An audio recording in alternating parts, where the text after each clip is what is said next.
Okay, so what if the very reality you see, the world around you, isn't actually solid? Not fixed, but something much more fluid. Like it could change. Exactly. What if it's more like a dream? A responsive field that actually bends to you, the dreamer? That's a pretty wild thought. It gets wilder. Yeah. What if, even more provocatively, you already hold the key to influencing that bend, to consciously shape the world you experience? Right, that's a radical departure from how most of us are taught to see things, isn't it? We usually think reality is just out there, Yeah. fixed, objective. And this perspective just flips that completely on its head. Yeah. And that's exactly what we're diving into today on the Deep Dive. We're exploring a source that challenges those core assumptions head on. Okay. It's a new book inspired by the profound work of Luigino Bottega, and it's titled The Oracle 2.0, Awaken the Divine Light Within at the Verge of the Fractal. Ah, the Oracle 2.0. Right. And this book, it presents itself as a collection of, what does it call them? 333 awakening keys? That's it. Fragments of divine wisdom. Yeah, think of them like little distillations, short, potent insights. They're designed to illuminate aspects of existence, consciousness, human potential, all that deep stuff. In a way that feels both kind of ancient, but also incredibly relevant right now. Exactly. Timely. So our mission in this deep dive is really to step into this unique perspective. We want to unpack some of these central keys, pull out the core insights they offer across, well, fundamental areas of life. And really understand the roadmap for awakening that this source material is laying out. Yeah, getting right to the heart of these ideas. So it's less like reading the map cover to cover yourself, maybe. More like having guides, us, point out the really significant landmarks and, crucially, why they matter on this journey of awakening. Perfect analogy. Yeah. So let's start at the very beginning, the foundation laid out in the early parts of the book, especially chapter 1. This is where it really grapples with the nature of reality itself. Right. It immediately confronts that feeling we all have, or most of us have, that reality is just out there, totally separate from us. Yeah. And the book uses this recurring dialogue, right, between a traveler and the oracle. Right. And the traveler asks, pretty much point blank, does the world I see, does it really exist, or is it just, a reflection in my mind? It's a big question, isn't it? I think we've all wondered that at some point. Yeah. And the oracle's answer, it's not a simple yes or no. No, it's more nuanced. It suggests that what the traveler perceives is just one layer, right? One layer of the reality that surrounds you. And here's the kicker. The world you see is shaped by your consciousness. Ah. Your thoughts, your beliefs, your emotions. Yeah. They actually dance with the form you call reality. So the oracle says it is both real and illusion. That dance, that interaction, that's really the core insight of this whole first chapter, isn't it? I think so. The oracle describes what appears before you as this endless tapestry woven by the collective threads of individual perception. Meaning you are actively involved in making it. You're both the weaver and the woven. Exactly. Which means what you see isn't necessarily objective truth. It's more like the story your consciousness tells itself. But, and this is important, the book points this out, that doesn't mean there's no truth, right? Right, not at all. It's suggesting there's a truth beyond perception, a truth beyond form, a universal alignment. Our subjective experience, our story, is interacting with something bigger, something universally true. Okay, so our perception is like a filter on that universal truth. Precisely. And this is captured perfectly in Awakening Key 36. It's called, Your Perception is a Lens, Not a Law. I like that. Not a law. Yeah. It makes it really clear that your perception isn't the absolute, unchanging reality. It's a filter, like you said, and it's shaped by your belief, memory, mood, and meaning. And the really powerful implication there is, if you change the lens. You literally change the sky. Think about it. If your lens is colored by past hurts, maybe you see potential threats everywhere, right? But if you consciously shift that lens, maybe towards curiosity or openness, the exact same situation might suddenly look full of possibility. So reality isn't fixed, and our perception is the main shaper of the reality we experience, which leads right into this idea of separation, that feeling that we're all distinct, solid individuals, separate from everything else. The book calls this a veil. Key 2, the veil and the witness, says that awakening into form, like being born into this body, is like putting on a costume. Okay. And in doing that, you forget the silence from which you came. You forget that prior state of just pure being. And what's this veil made of? What creates that feeling of separation? The oracle points primarily to belief, specifically the belief in separation, the belief in solidity that things are actually solid, and the belief that the name of a thing is the same as the thing itself. Okay. So these fundamental assumptions we make create the experience of being isolated people in a solid, separate world. Exactly, which leads to that really powerful statement in Key 5, the illusion of separation. Yeah, that one's pretty direct. Very direct. It just says, there is no other, there is only the dance of the one in infinite masks. Wow. It's a potent reminder, isn't it, that fundamentally you are not alone, you are all one. Everything is connected. So if everything's connected and consciousness shapes reality, then reality must respond to us. That's the next big concept, reality's responsiveness. It's not static. It actually reacts to our presence, to our state of being. It sounds a bit like the observer effect in quantum physics. The book mentions that, right? That just looking at something changes it. Exactly. Awakening Key 6, the observer and the observed, states it plainly. Observation shapes the field. Reality is not fixed. It is responsive. Yeah. And then it uses that great line, a dream that bends to the dreamer. A dream that bends to the dreamer. Yeah. And it uses that analogy of the electron that does not decide until you watch. Your attention, your state of being, your very focus has a creative force on what's happening right now. So we're not just passively watching the movie, we're actually in it, affecting the plot. That's mind-bending. It really is. So how does the book describe the basic nature of this responsive universe? What's it made of, if not solid stuff? Well, it suggests existence is fundamentally built on vibration and relationship, not solid particles. Key 8, the echo of the first light, talks about a state before time or matter. Right. Just a primal vibration of knowing, consciousness witnessing itself, and that act births space, time, and form. And the deep implication for us, for you listening, is that you are not after that beginning. You are inside it. Right now. You're still part of that original creative pulse. Wow, we're literally made of the stuff of creation's first moment. Yes, and this creative language is explored more in The Code Beneath All Things. Creation isn't written in letters or numbers, but in relationships, in a silent language of vibration, frequency, intention, and resonance. Okay, so a language we speak without words. Exactly, and the book emphasizes you are not separate from this code. Yeah. Your thoughts vibrate, your emotions create ripples, your choices alter the shape of this whole energetic field. As it says, there is no action without echo, no thought without imprint. And that connects to the idea that even solid matter isn't really solid. Yeah. Key 26, matter is slowed down light. Precisely. It says what appears solid is not. Atoms are mostly empty space. Your own body is described as a temporary agreement between vibration and form. A temporary agreement. Yes, you're walking through a field of frequencies stabilized by shared perception. It frames you beautifully, I think, as light, dreaming itself as form. Light dreaming itself as form. Yeah. That really shifts how you think about your body and the world. It does, and it fundamentally shifts the hierarchy we usually assume. It points to consciousness being primary, not just some side effect of the physical brain. Awakening Key 15 makes that explicit. Consciousness is the architect. Yes, matter is not primary. Consciousness is. Awareness, the book argues, actually gives shape to the brain. All our experiences, time, space, emotion, arise within this fundamental field of consciousness. They're described as constructs, tools designed to explore existence through limitation. Okay, so consciousness is the canvas and everything else is painted on it. That's a good way to put it. And the connection between your inner state and this responsive reality is profound. There's a section called Reality Responds to Coherence. Coherence, meaning alignment. Yes, alignment of your heart, mind, and soul. The universe, it suggests, is moved not by force, but by this inner coherence. Like tuning into a specific frequency. Exactly. It creates resonance.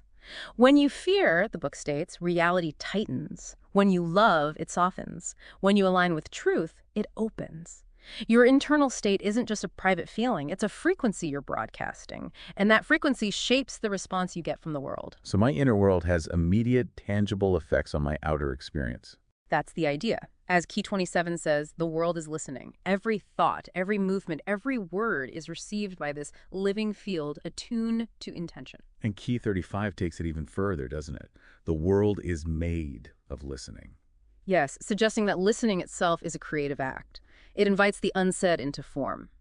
True listening, the kind that's without defense, without agenda, actually has the power to shift the world around you. Which leads to this incredible idea that creation isn't finished. It's ongoing, and we're part of it. Key 30 The universe is becoming through you, puts it so plainly. The cosmos is still becoming, and you are an active part of that process. Your refined thoughts, healed wounds, embodied truths shape the evolution of all things. Your choices literally alter the trajectory of reality itself. You're described as a node in the network of emergence. Wow. So our purpose isn't just to exist in reality, but to be co-creators of it. That's the shift. And Key 25, reality is a question, adds another layer. We're taught to seek answers, right? But the book suggests reality itself is more like a question alive, open, eternal. A question. How so? Every moment is asking you something. Who are you now? What do you choose to see? What will you become if you listen more deeply? So it's less about figuring everything out and more about answering life's constant call to evolve with how we live, how we be. Exactly. So summing up these huge insights from Chapter 1 of the Oracle 2.0, reality isn't the solid external thing we thought it was. It's fluid, it's responsive, it's deeply shaped by consciousness. And we are active, vital participants in creating it through our perception, our intention, our inner state. Right. The focus shifts away from finding some objective truth out there and towards understanding your own role in experiencing and shaping this dynamic field. Your inner state is absolutely key. It truly lays the groundwork for a completely different way of seeing your place in the universe. Absolutely. Which takes us right into the next big piece. Chapter 2, focused on the mind and consciousness. So if reality is so shaped by our consciousness, what exactly is the mind's role, and who are we beyond that constant stream of thoughts? Yeah, that's the million-dollar question, isn't it? And this chapter tackles it straight away in that Traveler-Oracle dialogue again.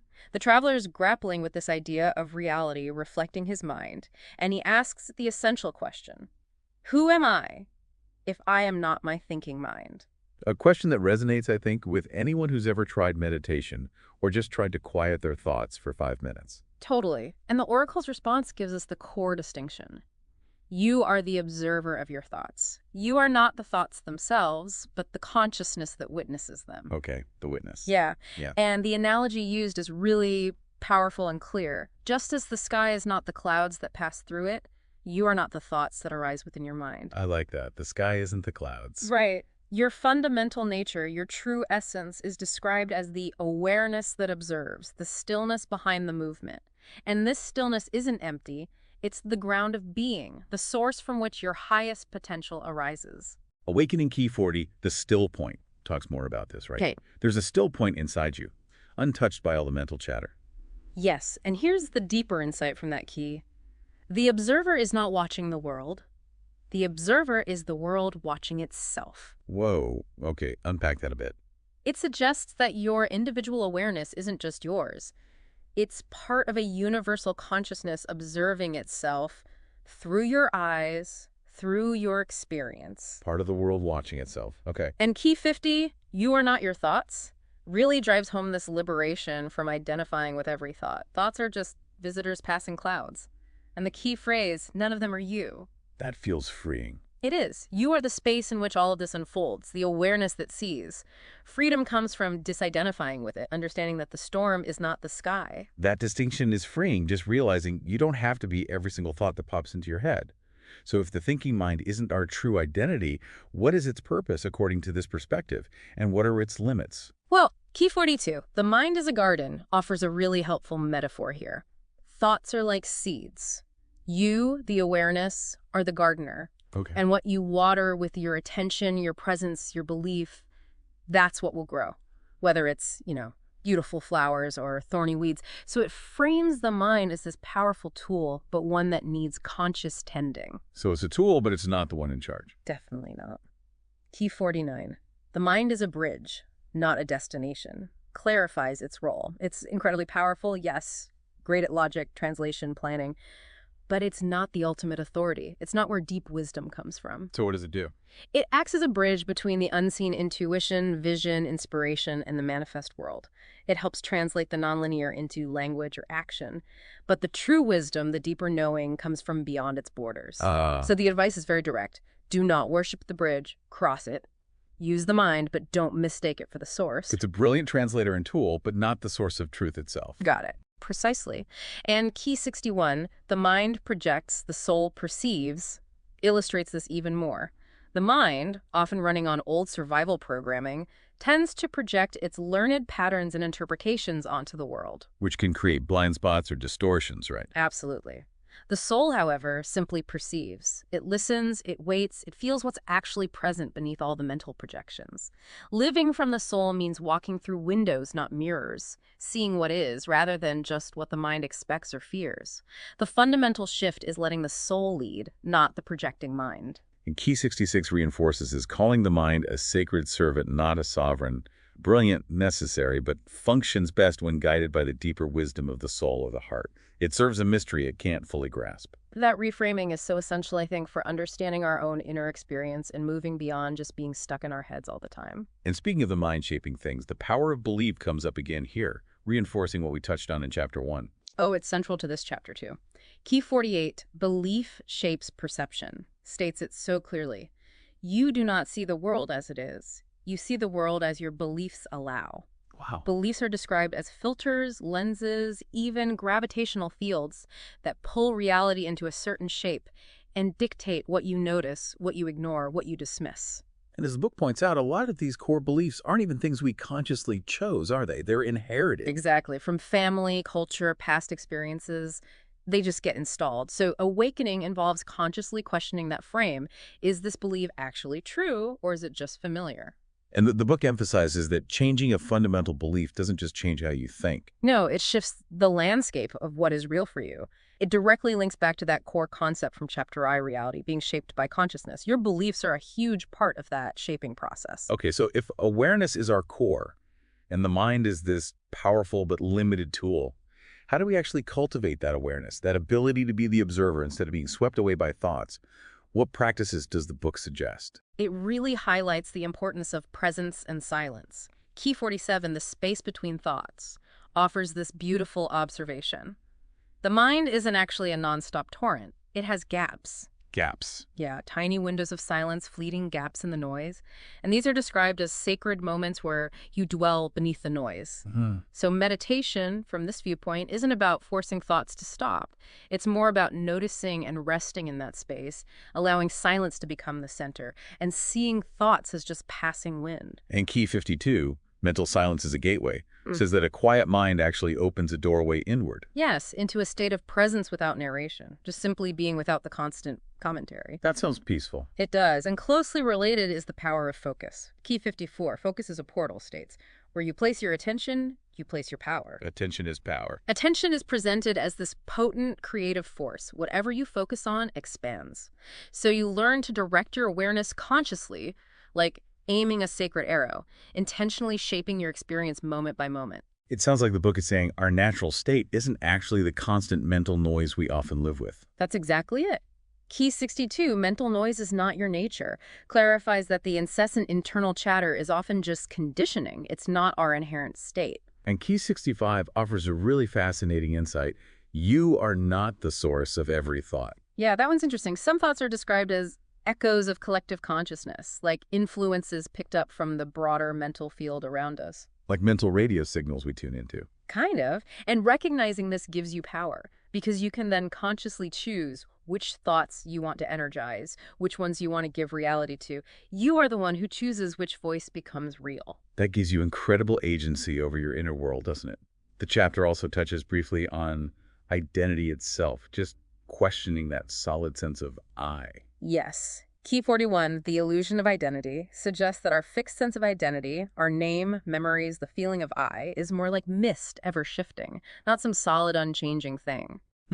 So Chapter 2 really takes us deep into our inner landscape. It clarifies that you are the awareness observing the mind, not the thoughts themselves. Right. The mind is a powerful tool, yes, but it's limited and meant to serve the soul, the deeper knowing. And beliefs act as these crucial filters shaping our perception. And cultivating awareness through presence, silence, conscious focus is the path to aligning with our true nature beyond all that mental noise. It's really about shifting from being caught in your thoughts to being the expansive space that holds them all. It provides a framework for navigating your inner world with so much more freedom and intention. Okay, so from that inner landscape of the mind, we move into the realm of feeling and connection in Chapter 3, emotions and relationships. The book frames this as the heart's journey. This feels like a shift, doesn't it? From intellectual understanding to something more visceral. It certainly is. And the traveler brings a very relatable struggle to the oracle here. He finds emotions overwhelming, hard to control, unpredictable. Which I think is pretty much a universal human experience. Yeah. So how does the oracle help the traveler and us reframe emotions? Well, the oracle offers this crucial perspective shift. Emotions are not problems to be controlled or suppressed. They're messengers. They need to be understood. Messengers? Yeah, the language of the soul, the expression of your deeper truth. Each emotion, the book suggests, is a message delivered from that deeper part of yourself, trying to tell you something important. Okay, like little signals. Key 76, emotion is energy with a message. Elaborates on this, right? Beautifully, yes. Emotions are energy in motion. So joy, for instance, signals alignment with your truth or purpose. Grief is energy that needs release. Anger might signal a boundary that needs setting or honoring. Fear is alertness, a call for conscious presence. And love is resonance, a connection to the fundamental frequency of existence. So we shouldn't ignore them or chase them. Exactly. The crucial point is that ignoring emotions hardens you, while chasing them consumes you. But listening teaches. They are not problems to solve, but messengers to welcome. So the core message is, feel not to escape, but to understand. Ask yourself, what is this feeling actually trying to tell me? Precisely. It's a complete change in approach, seeing emotions as allies, not adversaries. And the book reinforces that they aren't who we are, they're temporary experiences moving through us. That's key 78. Emotions move through, not from you. Right. They're presented as visitors, like weather patterns passing through the sky. Do not become it, let it pass, and remain the sky that holds it all.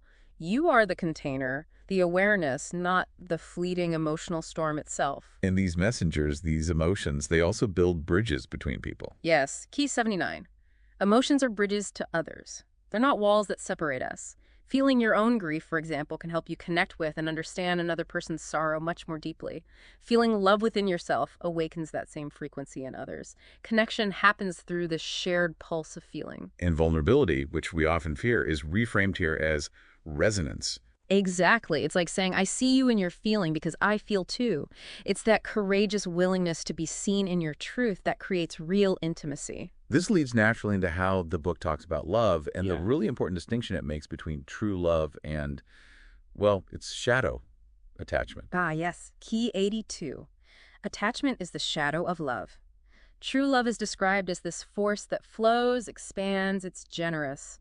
Attachment, on the other hand, clings, constricts, and it's rooted in fear. It's that voice that says, I need you to stay the way you are so I can feel whole. Precisely. It's seen as an echo of separation, a fear-driven attempt to control something that is inherently free. Releasing attachment isn't about not caring, it's about learning to care without fear. Trusting that what is truly yours will never require a cage. I like that. Yeah, it's powerful. And this is supported by the understanding in Key 80 that love is not a feeling, it is a frequency. It's a state of being, an energetic alignment, more than just a fleeting emotion. Key 100 adds that love is more than a connection. It is a sacred fire, a force that can actually transform you. And Key 98, true love is not found, it is revealed, emphasizes that love isn't something external you go out and find, like buried treasure. Right. It's something already within you, and it's revealed by removing what blocks its light, your own fears, old stories, beliefs about being unworthy. It rises naturally from presence, from truth, from resonance. You don't chase it, you uncover it within yourself. And the highest expression of love, according to Key 108, love without expectation is freedom, suggests that when love comes with expectations or needs, it actually binds both people. But without demand, it offers freedom. This requires deep trust in your soul's knowing and the courage to stay open and present without clinging. It's described as a sacred surrender. That idea of surrender seems linked to presence in relationships, which is a core theme in Key 83. True connection requires presence. Absolutely. You can't connect deeply from the past or the future, only from being fully here, now. Only presence bridges the space. To be truly present with another person is to say, I am here, fully, listening, feeling, seeing. And this radical presence is called the rarest and most radical form of love. It's the space where walls dissolve, masks fall. It makes true intimacy possible. Which connects directly to Key 91. Intimacy begins where armor ends. You just can't create genuine connection while hiding behind masks or defensive walls. Intimacy requires truth exposed, courage to be seen. And vulnerability again. Always. And building on this, Key 105, trust is built in small moments, highlights that trust isn't usually established by grand declarations. It's built through the slow construction of presence, consistency, truth in everyday interactions. And crucially, it starts within by keeping your word to yourself first. What about navigating choices in relationships? How does the book suggest using the heart as a guide, especially when the mind is full of questions? Key 89. The heart knows what the mind questions speaks directly to this. The mind wants evidence, logic, proof. The heart, however, knows in silence without needing proof. It recognizes truth through feeling, through resonance. So the heart isn't just soft and sentimental here. Not at all. It's depicted as deeply wise, the place where intuition speaks loudest. Listening to your heart, the book suggests, aligns you with a deeper current of knowing than the logical mind can usually access. What about challenges? Like conflict in relationships. Right. We usually see conflict as a failure, don't we? We often do. But Key 90, conflict is the catalyst for clarity, completely reframes it. Conflict isn't necessarily a failure, it's friction that reveals. Reveals what? It brings colliding values to the surface, it touches old wounds, it allows buried truths to rise. Avoiding conflict just buries the truth deeper. But moving through conflict with presence and willingness can actually forge deeper connection and understanding. The question shifts from, how do I win, to what is this conflict trying to teach me? That's a huge shift. And healing is also discussed within relationships. Yes. Key 96, healing is not a path walked alone. While others can't do your deep internal work for you, the book acknowledges that they can hold the light while you remember your way back. It's presented as a sacred, deeply human part of the journey. And Key 109, the wound is where the light enters the bond, adds that the cracks and challenges in relationships aren't necessarily despite love, but can become pathways for truth and compassion to emerge. And Key 85 reminds us, not all that hurts is harm. Some hurts are necessary lessons or friction for growth. All of this really emphasizes that the relationship you have with yourself is the absolute foundation for all your other relationships. That seems crucial. Absolutely central. Key 88, compassion begins with you, states you simply cannot genuinely offer what you don't first give yourself. How you treat yourself with kindness or with harshness is a signal to the world about what you believe you deserve. Yeah. Self-compassion isn't indulgence. It's framed as fundamental integrity. And Key 100 explicitly links self-love to how others treat you. You teach others how to love you by how you love yourself. Every choice you make towards honoring and caring for yourself is a signal. Abandoning yourself invites abandonment from others. Honoring yourself invites reverence. It's that simple and that profound. There's also a poignant reminder from Key 112. You deserve the love you give. You might be someone who gives deeply to others, but you have to remember that you, too, deserve to be held with that same quality of love. Absolutely. And finally, the chapter touches on those connections that feel almost preordained, timeless. Yeah. Key 111, some connections transcend time, describes meeting certain people and feeling this instant recognition, like remembering something ancient or finding home. These connections are seen as echoes from beyond this moment. Not defined by how long you know them in this life. Exactly. It's about the recognition of souls. These individuals, the book suggests, come into your life specifically to awaken something only they could touch. So Chapter 3 is really a deep dive into the heart's landscape. It reframes emotions as wise messengers, it carefully differentiates genuine love from fear-based attachment, and it highlights presence, vulnerability, and self-love as the bedrock of authentic connection. And relationship challenges become catalysts for deeper clarity and growth, all rooted in the fundamental relationship you cultivate with yourself. It's about making the heart, with its unique language of feeling and connection, a central compass for navigating your life. Okay, so from the inner world of mind and heart, we move outward, or perhaps deeper inward, to the physical realm in Chapter 4, the body in earth. This feels significant because, well, in some spiritual traditions, the body is seen almost as an obstacle, something to be transcended. How does this book approach our physical form and its connection to the natural world? Well, this chapter positions the body and the earth not as separate or lesser, but as deeply sacred and completely intertwined. The traveler, again, initially feels this disconnection, a distance from the land and even from his own body. Which many of us feel in modern life. Absolutely. And the oracle directly challenges that perceived separation. She says, you are not separate from the earth. Your body is as much a part of this land as the trees, the rivers, and the mountains. So the disconnection isn't physical reality, it's in our perception. Exactly. It's a forgetting. Forgetting that the body is a sacred vessel, a reflection of the divine earth. The path back to connection, the oracle explains, is through awareness. Awareness of the body itself. Yes. The body is described as this vital bridge between the material and the spiritual, earth and cosmos. By listening to its rhythms, its sensations, its desires, its limits, you honor not only your own body, but the earth itself. The core message is powerful. Your body and the earth are not separate, but are intertwined, living and breathing as one. It's a sacred partnership. Key 113 underscores this, doesn't it? Your body is a sacred vessel, not a temporary house. It's the meeting point of heaven and earth. Precisely. And Key 140 expands this perspective right out to the earth itself. The earth is not a resource. She's a relative. Not a resource, a relative. That's a big shift. Huge. It challenges that dominant view of the earth as just an object for us to use. Instead, it presents the earth as a conscious being to be remembered, calling for a relational perspective built on reverence, not domination. You are kin to the land. So how does this perspective suggest the body communicates with us, if it's this sacred vessel connected to earth? Key 115. The body speaks in sensation, not words, is key here. The body's language is felt. Tension might be an unspoken boundary needing attention. Chronic fatigue could be an ignored truth about needing rest or change. Physical pleasure might be a whispered yes to alignment. These are messages not to be silenced, but heard and understood. It's about tuning into that subtle language the body is always speaking. And this sacredness, it extends even to our most ordinary, everyday actions. Absolutely. Key 133, sacredness lives in the ordinary, emphasizes you don't need fancy rituals or temples to touch the divine.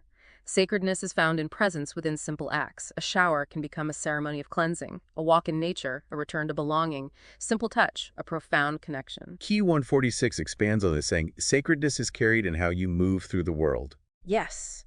It's not just what sacred acts you do, but being present within them. How you walk, how you feel the earth beneath your feet, how you speak to other living things, moving with reverence makes the world respond differently. The smallest acts, when imbued with presence, can be prayer. That makes spiritual connection feel so much more accessible, woven into the fabric of daily life. It really does. Even things like eating and drinking become sacred communion. Yes, Key 116, food is a relationship, not just fuel.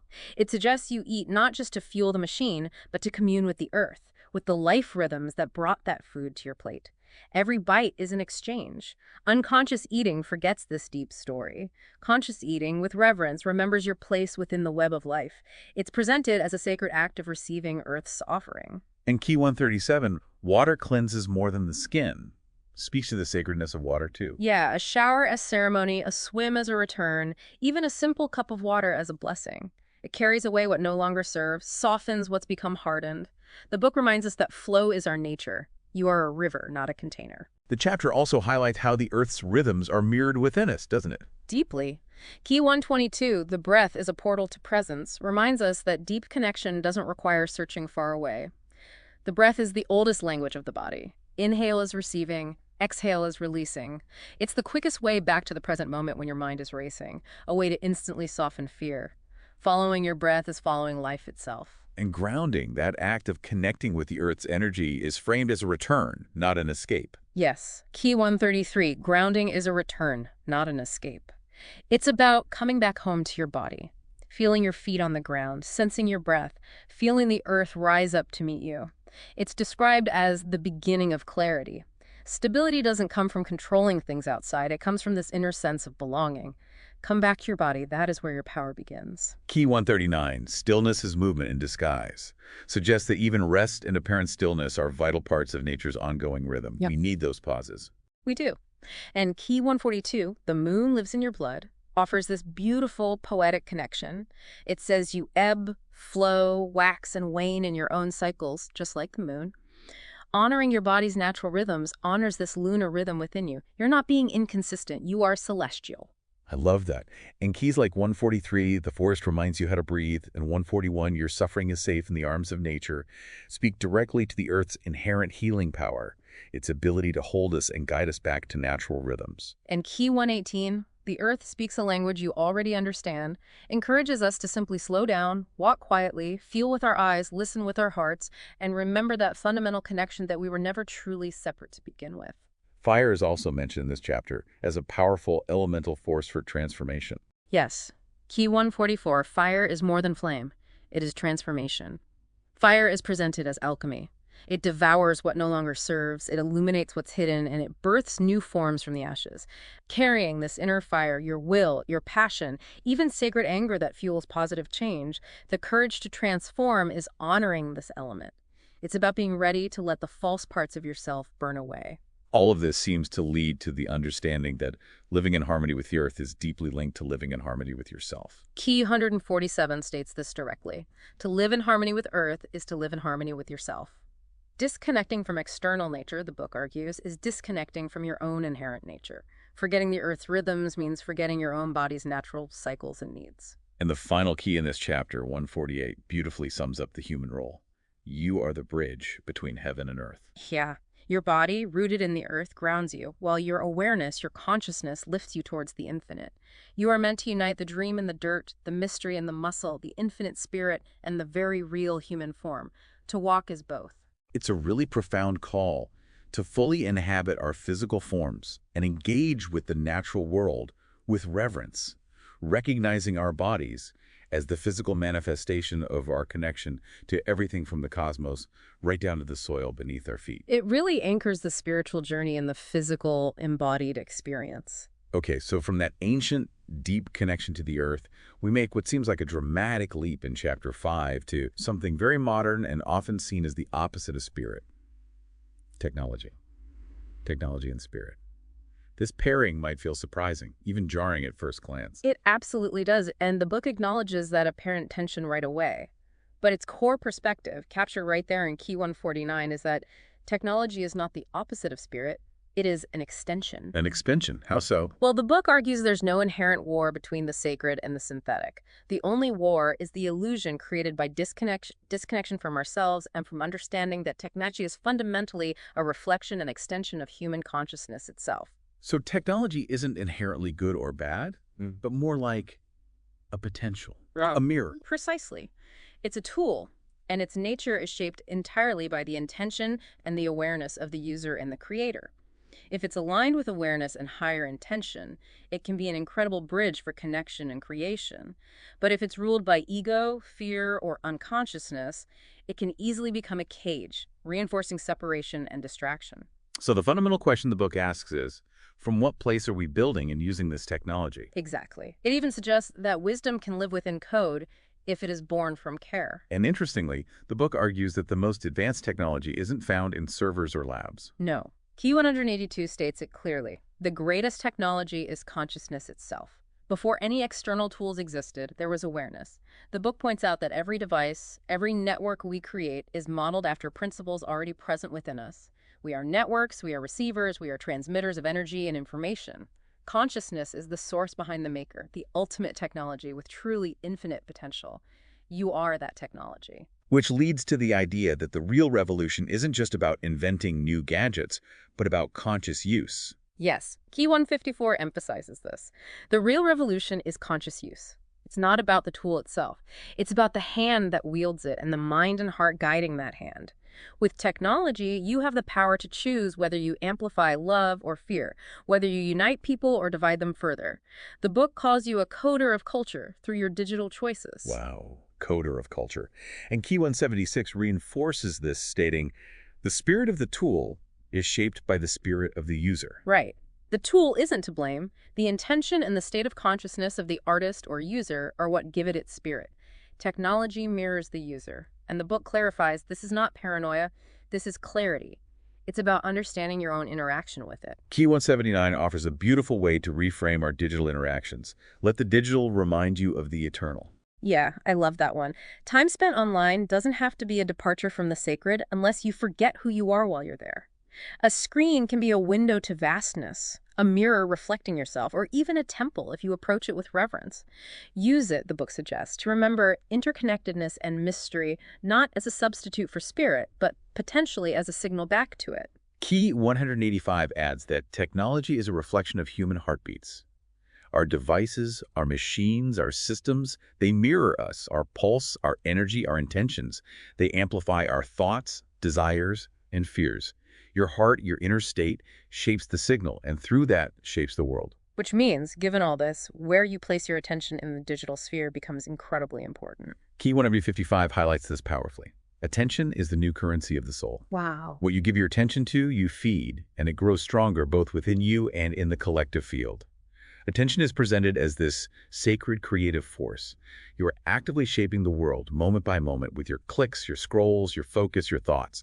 And that connects right back to the earlier point from Chapter 2, Key 54. Focus is a portal, but now viewed through the lens of our digital environment. Where attention goes, energy flows. This perspective also carries a profound responsibility, doesn't it? Especially for those who actually create technology. Huge responsibility. Key 168 issues a call for creating with soul. Build tools that heal, not just solve. Let healing be the fundamental blueprint. Let compassion be the underlying code. The most advanced technologies, from this perspective, aren't just the fastest or flashiest. They're the ones that help us feel more connected, more human, more whole, rather than just more efficient or more distracted. And Key 181 adds, create as if the soul is watching, because it is. Powerful. The soul, your deepest truth, the universal awareness, is watching every line of code, every interface design, every digital signal. Create, the book urges, as if your future self, or a child, or the earth itself will feel the impact of what you build. You are a dreamer shaping futures through your creations. Building from soul, from this place of deep care and awareness, is what makes the work truly alive. Key 184 is such a powerful call to action for conscious creation. Build for the world you want to live in. Yeah. Don't just innovate for profit or attention or efficiency alone. Create from a place of deep alignment with a higher vision. Build what genuinely makes the future feel more alive, more compassionate, more whole. Ask the hard questions. Does this deepen connection? Does it serve the earth? Does it help us remember what we've forgotten? Reimagine systems. Sculpt them with soul. Weave with tenderness. Code with care. Build from that vision. Key 171 even suggests that sacred architecture exists in code, too. Right. Temples of connection or understanding can be built not just with stone, but with light and logic. Code can carry intention. An interface can embody peace. A digital space can invite stillness. Sacredness exists wherever attention meets care, even in the digital realm. So navigating this digital life wisely requires real intentionality. Key 157 warns that connection without depth is not true communion. That's a big one. Technology offers the potential for vast connection, but true communion needs presence, vulnerability, deep listening things that can be challenging in shallow or fast-paced digital interactions. Though Key 158, even the digital channeled ritual, offers a counterpoint, suggesting we can infuse intentionality and sacredness into our digital lives. True, but Key 161 points out a major pitfall. Disconnection is a symptom, not a solution. Using the screen or digital escape as a shelter when you're overwhelmed. While using tech to numb or avoid true connection isn't nourishment. It's a symptom of disconnection from yourself and others. True healing isn't found in escape, but in returning to presence. And Key 175 offers a practical, necessary boundary. Not everything sacred needs to be digitized. So important. Some things are meant to remain in the realm of physical presence, quiet contemplation, intimate human interaction. Protect what is holy by keeping some things offline. Okay, so Chapter 5 really challenges that easy separation between technology and spirit. It argues tech is a powerful extension of consciousness, and its impact is determined entirely by the intention, awareness, and heart of the user and creator. It's a call to approach the digital world not just as a passive consumer or a detached tool user, but as a field for conscious creation and interaction, a place that can be infused with sacredness if we choose. Our spiritual journey extends even into the pixels and code of modern life. That transition leads us beautifully, actually, into Chapter 6, Myth, Symbols, and Archetypes, what the book presents as the very language of the soul. So, if logic and linear thinking have their limits, as we discussed with the mind, how do we access deeper truths? Right. This chapter dives into how profound wisdom is communicated through nonlinear means, through the timeless power of stories, images, and these universal patterns we call archetypes. The traveler again asks the oracle about the wisdom hidden in myths and symbols. And the oracle explains that this wisdom isn't just information stored outside us, it's a living force unfolding within you. Exactly. Encountering archetypes and symbols isn't just intellectual learning. It reveals a deeper layer of truth that's already present inside. The instruction is clear. Embrace the stories, for they will show you the way. These universal stories are seen as pathways into your own inner narrative, and the archetypes are keys to unlocking personal transformation. Key 187 states it directly. Symbols are the language of the soul. Yes. They communicate profound truths in ways that logic often can't touch. They act as keys to unlock the inner world. Key 195 adds that symbols are bridges between worlds, connecting the conscious and unconscious, the physical and the spiritual. And Key 189 calls myths are the maps of the soul's journey. These aren't just ancient tales for entertainment. They are universal stories that mirror our own inner landscapes, our challenges, our potentials. And Key 205 emphasizes that symbols guide you to your own myth. They function like signposts on your personal journey, calls to action, invitations to delve deeper into the unique story you are living right now. This leads right into the concept of archetypes. Key 188 defines them as the eternal roles we play. Yeah, and Key 191 expands on this beautifully. The archetypes within you are the guides of your life. The book suggests you embody many archetypal energies. You're not just one thing. You can access the energy of the sage, the warrior, the rebel, the mother, the lover, the creator, depending on what the moment requires. So they're not just labels, they're like inner resources, energies we can tap into. Exactly. Potent energies moving through you. And you can consciously call upon the one you need in a particular situation. Key 196 sees archetypes are the faces of your soul's journey. They represent different steps and aspects in your process of becoming whole. They are teachers, reflections of what is needed for your consciousness to transform, and they're always evolving within you. The key insight seems to be, you are many, and in the many you become whole. Embracing these diverse inner roles leads to integration. Yes, and Key 208 adds that archetypes emerge when you are ready to face them. They walk beside you, whispering wisdom when you're finally ready or able to listen. And Key 222 confirms that transformation happens when you step into the archetypes with awareness. Consciously engaging with these energies shapes you and leads you toward wholeness. One of the most powerful archetypal journeys explored in the book is the hero's journey. A classic, but viewed here through an inner lens. Key 193 frames it beautifully. The hero's call is the call to become whole. The classic hero often starts incomplete, maybe broken in some way, and becomes whole through the trials and challenges of the journey. And the book emphasizes this journey isn't primarily about winning something external. No, it's about internal transformation. The true battle is with self-imposed limitations, and what the hero seems to be seeking outside is ultimately found inside. Key 197 makes this very personal. The hero's journey is your journey to the self. Yeah. The dragons aren't out there. They're internal fears and doubts. The treasure isn't gold. It's awareness. The transformation is wholeness. The monster you face isn't just some external foe. It's often a part of the self, reflection of the fears, the doubts, the disowned parts that you need to confront and integrate. You are both the hero undertaking the journey and the treasure to be discovered at its end. Wow. And Key 204 reiterates that the hero's journey is ultimately a return to the self. The purpose isn't to conquer the external world, but to remember who you truly are. The world doesn't need changing as much as the hero's soul does. The outward journey serves the inward one. Trials don't break you. They strengthen you and invite integration. The ultimate goal is mastery of the self, returning home as the whole self. Key 209. The hero's transformation is the reclamation of the self, reinforces that the greatest challenge is internal. The hero conquers the self by integrating all its parts.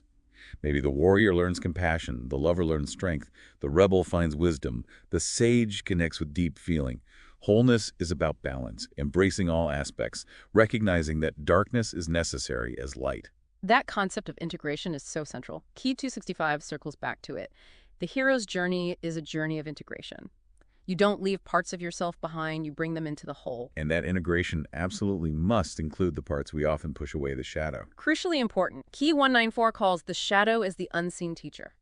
It's not presented as inherently evil, but as the undiscovered parts of ourselves, the parts we've rejected, the fears we've buried, the desires we've denied, the truths we've hidden away. Confronting the shadow is essential because shining a light on these hidden aspects reveals ignored truths and actually transforms those shadows into sources of wisdom and power. Key 207 is powerful on this. The shadow holds the gifts you least want to see. Yeah. Shame, anger, fear, these difficult energies often hold tremendous power and wisdom when they're finally owned and integrated. Embracing your shadow, rather than suppressing or denying it, frees up immense energy and makes you whole.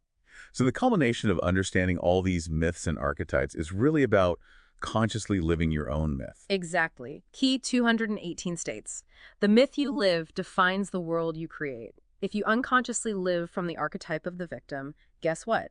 You'll probably experience a world where you feel powerless, but if you consciously live from the archetype of the creator, you'll likely experience a world that feels responsive to your intention. So the stories you tell yourself and the archetypes you embody literally shape your reality. What you believe about yourself becomes the lens through which reality is filtered. The invitation is to choose wisely, to consciously step into the energy of the hero, the lover, the sage, and watch how the world responds to that shift within you. And Key 219 adds that the self is a myth in the making. Your identity isn't fixed. It's this fluid, evolving story you are continually creating. The myth of becoming is your personal journey to remember and embody your inherent wholeness. So Chapter 6 frames myths, symbols, and archetypes not as just dusty old history, but as the living language and essential map of the soul's journey. Understanding these universal stories and inner energies helps us navigate our internal world, integrate our shadow aspects, and consciously live the myth of becoming whole. Which in turn directly shapes the reality we experience. It's about recognizing that life itself is a symbolic journey, and you have these powerful inner guides and maps available to you if you learn how to read them. It provides a really profound framework for understanding the challenges and growth points within your own life narrative. Now, this journey into wholeness, as the book makes clear, isn't always smooth or easy. Chapter 7 dives right into virtues, vices, and the inner war. This chapter seems to directly address that internal conflict we all feel, right? That pull between our higher aspirations and our, well, lower impulses. Exactly. The traveler brings the struggle to the oracle, asking how to deal with that inner pull of light and shadow, how to find peace amidst all the inner chaos. And the oracle's response, again, it reframes the struggle. It's not a battle to be won by sheer force. No, it's more about understanding. The vices, things like fear, pride, anger, jealousy, they're presented not as enemies to be eradicated, but as teachers. Teachers? How? They show you where you're wounded, where you're disconnected.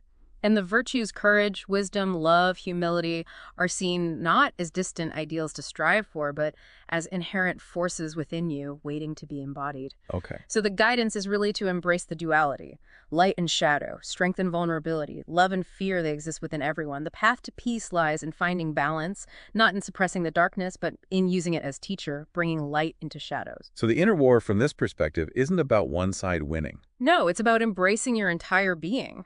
Acceptance of all parts, both light and shadow, is what brings balance and allows your deeper truth to emerge. Key 2224 calls. The inner battle is the battle for your soul, meaning the choices we make here are crucial. Yes, they define your soul's evolution. The true fight isn't external, it is within. Virtue is described as your shield, vices as the foe, but again, not in a simplistic good versus evil way. It's more complex. Key 2267 clarifies this further, saying the battle between virtue and vice is the battle for your energy. Right. Virtue expands your energy, aligns you with your higher self, connects you to source manifesting as love, peace, compassion. Vices, conversely, drain your energy, disconnect you, create blockages manifesting as fear, guilt, grasping desire. It's fundamentally an energetic battle where you focus your attention and energy determines which aspect of yourself grows stronger. And Key 2228 adds that this inner battle is actually a reflection of the world around you. Yeah, your internal state of chaos or peace tends to be mirrored in the external world you perceive and interact with. So healing the inner war, the book suggests, contributes directly to healing the world. You're not fighting this battle in isolation. The world is a mirror. And the ultimate outcome, Key 2527 says, is that the inner war is won through acceptance and integration. Not through defeating parts of yourself, but through accepting the inherent duality and integrating both light and shadow. And Key 258 clarifies how this happens. The inner war is won through self-awareness and choice. It's this continuous process of becoming aware of the choice point between the lower and higher self and consciously choosing alignment. It's fought not with force, but with awareness and intention. So virtues are presented as our internal guidance system then. The light's on the path. Key 225, virtue is the light that guides you home, confirms this. It's not some external moral code imposed on you, but an internal light finding courage in the face of fear, compassion when anger arises, honesty when temptation knocks. It functions as a compass keeping you aligned with your true self. It requires conscious effort, though. It does, effort to rise above automatic ego impulses. But it's presented not as a striving for unattainable perfection, but as a way of being, a path of becoming whole. And Key 229 adds a nuance I liked. Virtue requires discipline, but it is not a struggle. Yeah, that's important. True virtue isn't meant to be a constant white-knuckled fight against temptation or desires. It's more about staying aligned with your higher truths. It's a practice of remembering who you truly are. It requires the awareness to pause, check your motives, and consciously choose love over fear, truth over illusion. When you're aligned, it's described as the natural flow of energy. Again, not about being perfect, but about cultivating wholeness. The book explores specific virtues too, like Key 240 on self-sacrifice, the willingness to put the greater good above personal desire. Seen not as losing yourself, but as serving the world, an ultimate act of love from which deep fulfillment can arise. Or Key 254 on humility, framed as the strength to acknowledge your limitations, thinking of yourself less, which becomes the foundation of true connection and seeing a divinity in others. It's not about making yourself small, but acknowledging the vastness of existence and your place within it. And the vices, then, are reframed from just being bad traits to being teachers that highlight our wounds. Exactly. Key 226. Vices are the shadows that cloud your soul, describes vices as wounds of the soul. They are patterns that reinforce fear, the need for control, the urge to escape from reality. They pull you into the illusion of separation. They live in the dark corners of the mind, Fueled by hidden beliefs and the stories we tell ourselves to justify our actions. But crucially, they are presented as an opportunity for healing. Confronting them shines light on these hidden places, reveals ignored truths, and actually transforms those shadows into wisdom. Key 230, vice is the seduction of the ego. Explains how the ego thrives on separation, fear, and control. It seeks power and validation through indulgence or excess. But this seeking outside never truly fulfills the soul. It just numbs the deeper yearning. Vice promises pleasure but delivers emptiness. The ego constantly whispers, "You're not enough." The cure, the book suggests, is to nourish the soul instead of trying to endlessly feed the insatiable ego. The book delves into specific vices too, not to condemn, but to illuminate their nature as teachers. Like greed, Key 234. Described as the hunger for what you already have, the illusion that fulfillment comes from outside. The truth. You already have everything you need. Fulfillment is found in appreciation, not endless accumulation. Or envy, Key 235, 256. The lie that others' success diminishes you, rooted in a belief in scarcity and comparison. The antidote. Embrace your unique path and celebrate others' success as a reflection of what's possible for everyone. Deception, Key 239, 249, is presented as the distance you create between yourself and truth by hiding or pretending. Which creates distance from your soul and the world. The path back is the courage to be truthful. Pride, Key 240, is seen as separation from others and the source, an armor against interconnectedness. True power is found in humility. Lust, Key 243, is a hunger that never finds satisfaction, always seeking external fulfillment that ultimately delivers emptiness. True satisfaction comes from inner contentment. Gluttony, Key 245, is a desire to fill a void with external things that simply cannot fill it. The void only grows larger. Fulfillment comes from being present with and appreciating what you have now. And wrath, Key 247. The desire to control through destruction, the illusion that power comes from tearing down. True strength responds with wisdom and self-control, choosing peace over vengeance, which reclaims your energy. Okay, so amidst this inner dynamic, what's the path to finding peace? The book seems very clear on this. It is. Key 231 states, "The inner war ends when you choose to surrender to love." This is presented as the greatest battle, the surrender of the ego's need for control and separation, choosing love over fear, truth over illusion.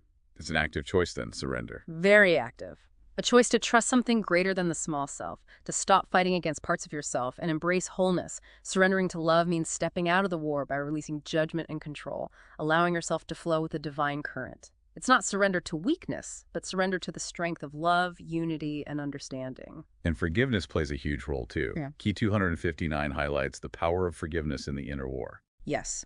Forgiveness is the key that unlocks the chains of the past. Particularly forgiving yourself for mistakes, perceived failures, for rejecting parts of yourself. Releasing the grip of the past creates space for healing and reclaims your energy and peace. It's presented as an ultimate strength, the courage to let go of pain and choose peace over endlessly fighting old wrongs. And finally, Key 309 emphasizes the battle for balance, embracing your duality. The goal isn't to eliminate one side, the dark side. It's to embrace the duality within you, light and dark, strength and vulnerability, love and fear. Finding balance is the key to peace. It's not about suppressing the darkness, but using it as a teacher, bringing consciousness and light into those shadows. The true victory is bringing all aspects of yourself into harmony. So Chapter 6 offers this really transformative perspective on internal conflict. It reframes vices not as just moral failings, but as teachers pointing to deeper wounds, and virtues as these inner lights guiding our alignment. And the path to peace isn't a battle of wills, but this ongoing journey of conscious choice, surrender to love, forgiveness of self and others, and the integration of all parts of your being into a balanced, harmonious whole. It's about understanding that the path to peace isn't outside you, it's navigated within. Moving from that deep internal landscape, we tackle some of the biggest questions of existence in Chapter 8, time, death, and eternity. These concepts can often feel, well, daunting, mysterious, maybe even scary. They certainly can. They're steeped in cultural fears and often viewed through a very linear, limited perspective. This chapter in the Oracle 2.0 offers a view that really aims to dissolve much of that fear by placing these concepts within a much, much vaster context. The traveler expresses this, right? Feeling caught in the rush of time, fearing death as an absolute end. Exactly. Page 310-313. And the Oracle provides a different metaphor for time, comparing it to an ocean, both vast and fleeting. Time moves constantly, yes, never truly stopping, connecting past, present, and future in its flow. But in the grander scheme, within the context of the soul's infinite journey, any single lifetime's duration feels more like a moment. Key 260 uses that powerful analogy. Time is a river, but you are the ocean. Right. Time flows like a river, but your fundamental nature, your consciousness, is boundless like the ocean. You're capable of stepping out of the perceived current of linear time. And death. The thing the traveler fears is the end. The Oracle completely reframes death not as cessation, but as a transformation. It's presented simply as one chapter closing and another beginning, a natural part of the eternal dance, a cycle of creation, destruction, and rebirth. So the fear comes from illusion. Yes, the illusion of separation, the belief that this limited physical form is all you are. Death, from this perspective, is simply a transition, a continuation of the soul's journey beyond the limits of this particular life. It's not something to fear, but to understand and ultimately embrace as part of a greater ongoing cycle. Key 261 confirms this central idea explicitly. Death is not an end, but a transformation. And paradoxically, understanding this truth brings immense freedom to live. Key 267, the awareness of death creates freedom, suggests that seeing death as transformation, not annihilation, becomes a powerful reminder that every breath, every choice in this life matters deeply. How does it create freedom? It frees you from trivial concerns, from playing small. It empowers you to live more authentically, to act with love, to seek your deeper purpose now. Death, in this sense, is presented as the greatest lesson for living fully. Key 273 reinforces this by urging you to embrace the truth that your soul is eternal. Your consciousness, your journey, is this vast unfolding beyond the limitations of time, beyond the illusion of death. And Key 290, the continuity of existence beyond time, states clearly that existence is continuous, unbroken. This single life is just one fragment, one expression of the soul's vast journey. The soul is eternal, an integral part of the infinite cycle of becoming. Okay, so if time is this fleeting river and our soul is the eternal ocean, where do we actually experience that eternity in our daily lives? I mean, how do we touch that? This chapter points definitively, again and again, to the present moment. Key 269, the power of now is the key to unlocking eternity. The power of now. The book emphasizes that the only moment that genuinely exists is the present one. By fully inhabiting the now, you step out of the limiting current of linear time and align yourself with the eternal flow of existence. Living fully in the present frees you from the weight of past regrets and future anxieties. You become connected to the pulse of existence right here, right now. So living in the moment isn't just like good self-help advice, it's the actual pathway to experiencing the eternal reality. That's exactly how it's framed. Key 283, Embracing the Eternal Now, describes the present moment as the intersection of time and eternity. It is the only place where you have genuine power to transform your experience and align with your highest purpose. In the now, there is no past to regret, no future to fear. All possibilities reside here. To step fully into the now is to step into this boundless potential and be free to be your true self. Key 287 reiterates the eternal nature of the present moment.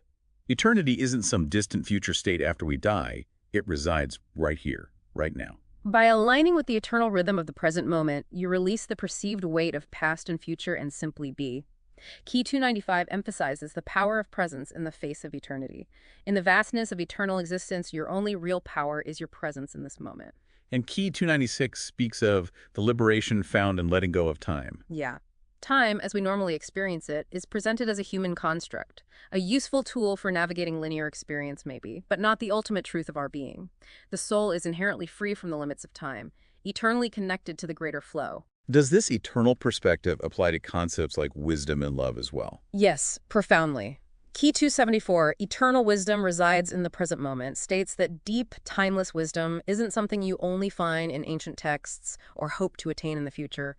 It's present now. Where? In stillness, in nature, in your intuition, in the quiet knowing of your heart.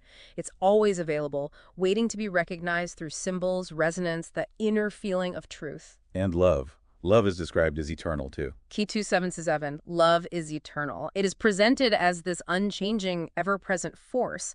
In love, the book states simply, you are timeless. What about our impact, our legacy? Does that extend beyond linear time? According to Key 278, the legacy of your soul, yes. Your true impact isn't measured by what you accumulate materially or achieve conventionally. It's measured by the love you give, the wisdom you share, the lives you touch.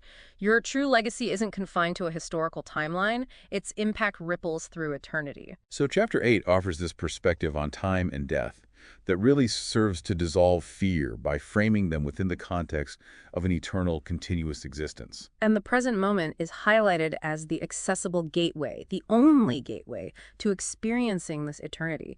Fundamental truths like love and wisdom are presented as timeless, ever-present forces available right now.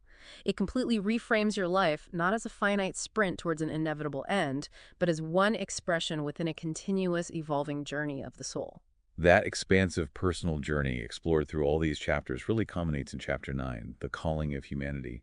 This chapter shifts the focus, doesn't it, from the individual awakening to the collective spiritual journey and the vision for our shared future. Yes, it brings it all together on a larger scale. The traveler, having explored the nature of reality, consciousness, the inner world, now feels this deeper call, and he asks the oracle about its meaning. For him personally, yes, but also for humanity, for the world. How does his personal awakening fit into and contribute to this larger picture? And the oracle responds with this powerful affirmation. Humanity is being called to awaken. This awakening isn't happening in isolation. We are one with the universe. And this collective shift, the book states, is happening now, and it begins with you. Your personal awakening isn't separate from the world's. You are a ripple, a spark in a much larger transformation. Your every breath, every choice contributes to the collective shift. The world is already changing through you. That's one of the most potent takeaways from this final chapter, I think. Your inner state, your conscious actions have a direct impact on the collective field. Key 298 names this directly, the call to awakening, the shift of collective consciousness. And specifically, Key 299 highlights the awakening of the heart, a global shift in consciousness. Right. The book posits that the key to global transformation lies in the collective heart awakening to love, to compassion. Individual alignment and attunement to this heart frequency ripple outward, influencing the whole collective field. The shift is moving from a collective consciousness rooted in fear to one rooted in love, from separation to unity. The collective heart holds the key to manifesting the reality we desire. Keys 303, the awakening of global consciousness, and 316, the awakening of the collective heart, a world aligned with love, reinforce this, emphasizing that the transformation is deeply heart-centered, not just some intellectual understanding. And this collective awakening naturally emphasizes unity over the illusion of division. Key 300, the power of unity in the face of division, argues that the illusion of division, which is the root of so much suffering and conflict, simply fades as humanity awakens to its fundamental interconnectedness. Recognizing that there is no other, as we discussed way back in Chapter 1, dissolves fear and hatred. Key 330 reiterates this. The unity of all, embracing the oneness of existence. Unity is presented as the very foundation of the new world, the fundamental force connecting all beings and guiding us toward our highest collective potential. Embracing this unity is essential for creating a world of peace and harmony. And based on these core principles, awakening consciousness, heart-centeredness, unity, the book presents a compelling vision for a new world. Key 301, the vision of a new world, a future built on love and wisdom, describes a future of peace, unity, and wisdom that becomes possible when individuals collectively align with these higher frequencies. Where love is the guiding force. Replacing fear and hatred with collaboration, compassion, and respect. This new world is built on the collective wisdom of interconnectedness, where the earth is treated as sacred, nature is honored, and individual purpose contributes joyfully to the greater good. Key 307 describes the new Earth, a world of harmony and balance. It really highlights humanity's responsibility to the Earth, seeing her not just as a resource pile, but as a living being with a soul. And the wounds inflicted upon the earth, pollution, deforestation, exploitation, are seen as physical manifestations of our own spiritual disconnection. Healing the earth, the book argues, is inextricably tied to healing humanity. And that healing begins within the human heart by recognizing the sacredness of all life. Key 321 explicitly connects the healing of the Earth, restoring balance to humanity's own healing journey. The health of the Earth is tied to the health of the human soul, Which requires collective action, sustainable living, conscious solutions that benefit both the planet and all its inhabitants. Humanity is called to remember its role as guardians and treat the earth with reverence. Key 326 paints the vision of a harmonious world, living in balance with all. In this vision, the Earth is sacred, resources are protected, well-being is understood as inseparable from the planet's health. Air, water, food are seen as gifts. Relationships are based on trust, compassion, mutual support. Division and conflict dissolve as each person understands that the well-being of one is the well-being of all. But this vision isn't just a passive dream we wait for. The book strongly emphasizes that it requires humanity's active co-creation. Right. Key 302 states, the power of collective action, creating the future together. We have to recognize ourselves as co-creators of this reality. And Key 321 adds, the power of each choice, shaping the future. Every single choice you make, no matter how small it seems, has an impact and shapes the world. Every moment is an opportunity to consciously choose love, unity, alignment, and thereby contribute to the creation of the future you desire. Key 332 outlines the path forward, a collective commitment to a new future. This path is described not just as an idea, but as a deep, embodied choice to live in alignment with love, unity, and compassion. The path forward is conscious action taken at individual, community, and even national levels. It requires taking responsibility for global transformation, understanding that the future isn't some destination we arrive at, but something we are actively building with our present choices right now. The Oracle's final words to the traveler, which conclude this whole journey through the book, capture this essence so beautifully. The Oracle tells the traveler, "You are not a seeker, but a wayfarer of the infinite. The world is already changing through you." And the traveler has that profound realization, it is not enough to know, I must live it, to be the change, to embody it. The Oracle confirms the change you seek is not in distant lands or future times. It is in your being. The instruction is so clear. Walk as the light you are. The path is not one of control, but of alignment. The world will rise through your authenticity, your presence, your love. And the traveler's final understanding just resonates so deeply. I am the change, and the change is in me. The new world begins with my presence. The Oracle's final affirmation, really to both the traveler and implicitly to us, the readers, the listeners, live as the embodiment of love, wisdom, and unity. The Renaissance is already here. It begins with you. Wow. This chapter also touches briefly on the cyclical nature of transformation, using that powerful phoenix metaphor.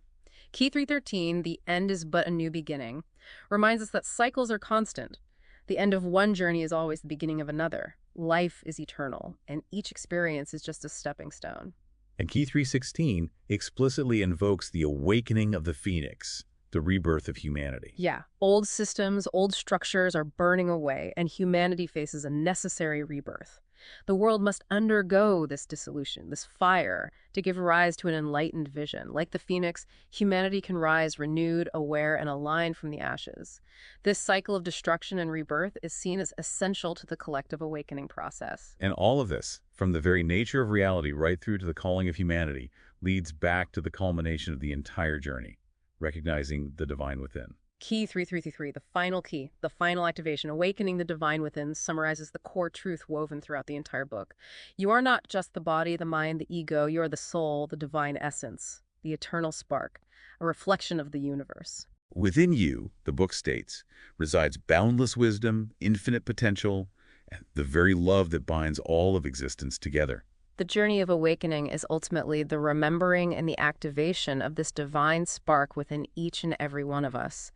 Chapter 9 serves as this powerful conclusion, framing humanity's current challenges not as doom, but as a collective call to awaken. shifting consciousness from separation and fear to unity and love. Exactly. It presents a vision of a new world that isn't some distant utopia, but a potential reality we co-create through our individual and collective embodiment of these principles, recognizing the divine spark within each person as the source of this transformation and the foundation of a harmonious future. Wow. That has been a truly, truly expansive journey. From questioning the fundamental nature of reality itself, through the landscapes of the mind, the heart, the body, even technology. Guided by myth, navigating the inner war, understanding time and death, and finally arriving at this collective calling of humanity. It offers such a coherent, potent perspective that fundamentally shifts how you can see yourself and your place in the universe. It really does tie everything together, doesn't it? Emphasizing that the external world, our collective future, it's not separate from our internal state. Our level of awareness, our willingness to live from a place of connection, love, and conscious choice. Yeah, it feels like the core message isn't about reaching some state of awakening somewhere out there in the future, but about consciously being the awakened state right here, right now, and trusting that this inner shift naturally ripples outward to influence our personal experience and the collective field. That seems to be the consistent thread woven through all these keys, doesn't it? The most significant transformation you can possibly seek isn't external. It's an inner revolution that inevitably changes how you perceive and interact with everything around you. So what does this all mean for you listening right now? Well, these concepts from the Oracle 2.0, inspired by Luigino Bottega, they really invite you to question your deepest assumptions about reality. To recognize your own inherent power in shaping your experience. And to see your life not as just a series of random events, but as a purposeful, symbolic journey of awakening a vital part of a larger collective shift happening on the planet right now. It's a powerful invitation, really, to stop seeking something external to fix things and to begin exploring the infinite potential that resides right within you. This deep dive into these fragments of divine wisdom from the Oracle 2.0 has offered, I think, a profound roadmap for that exploration.